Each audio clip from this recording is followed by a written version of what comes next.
The Messiah said, "When you come to know yourselves, then you will become known, and you will realize that it is you who are the sons of the living Father. But if you will not know yourselves, you dwell in poverty, and it is you who are that poverty."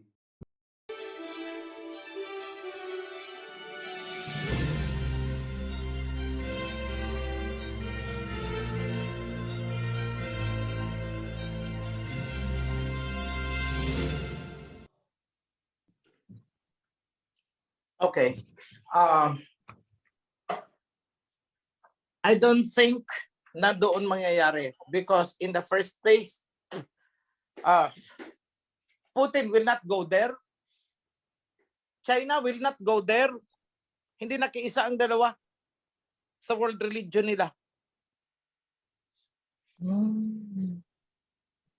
The Orthodox Church says no to them.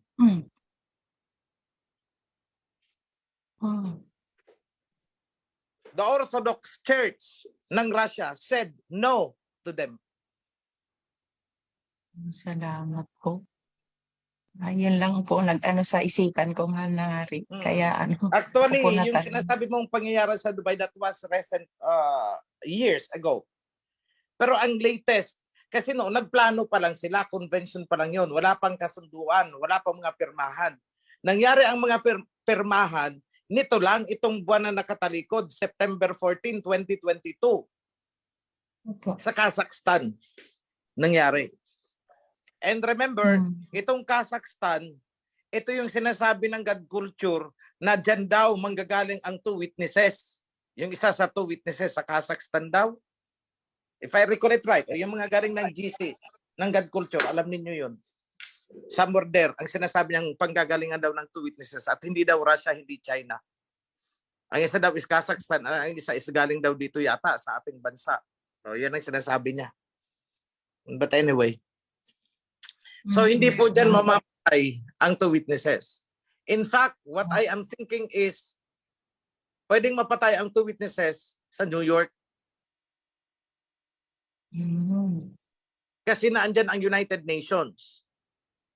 And even as we speak today, pinagpaplanuhan nitong mga serpents kung paano dudukutin si Putin. Tingnan nyo, nasa YouTube yan. Take him out. Anong ibig sabihin? Gagawin nila ang gaya ng ginawa nila kay Gaddafi. Gagawin nila ang gaya ng ginawa nila kay Saddam.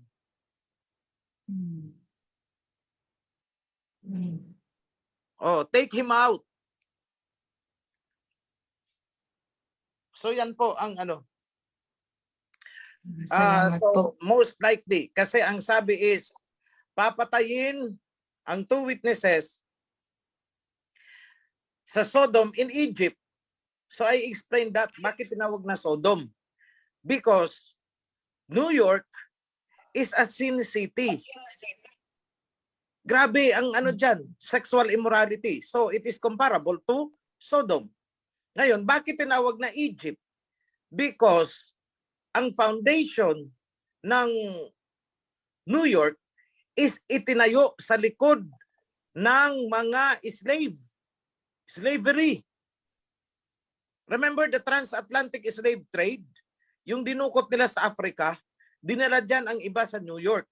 At yun ang nagtayo ng unang infrastructure, mga kalsada, mga ancient building, even the Capitol building yata ng city ng New York, and even the railroads, mga ancient mga early structures niyan, mga kalsada niyan. Yang Manhattan Road dyan.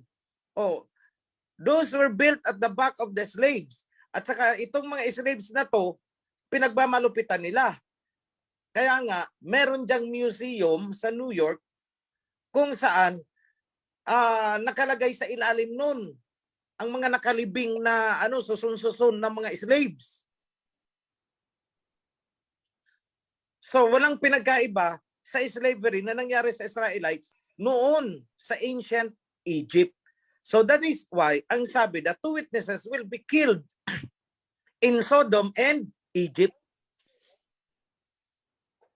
So panoorin niyo ulit ang two witnesses, maintindihan niyo yan.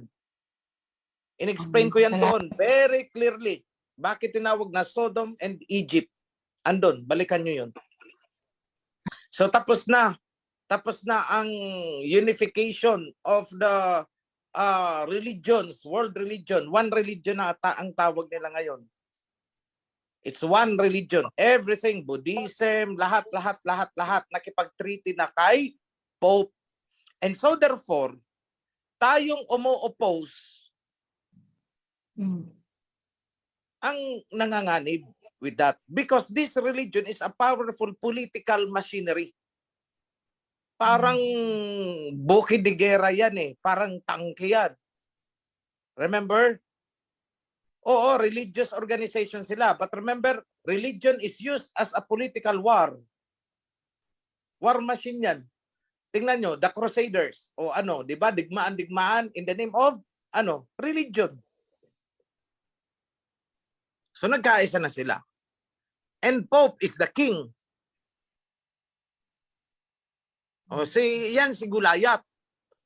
O sino? Si David. Ay di yung umu-oppose ngayon.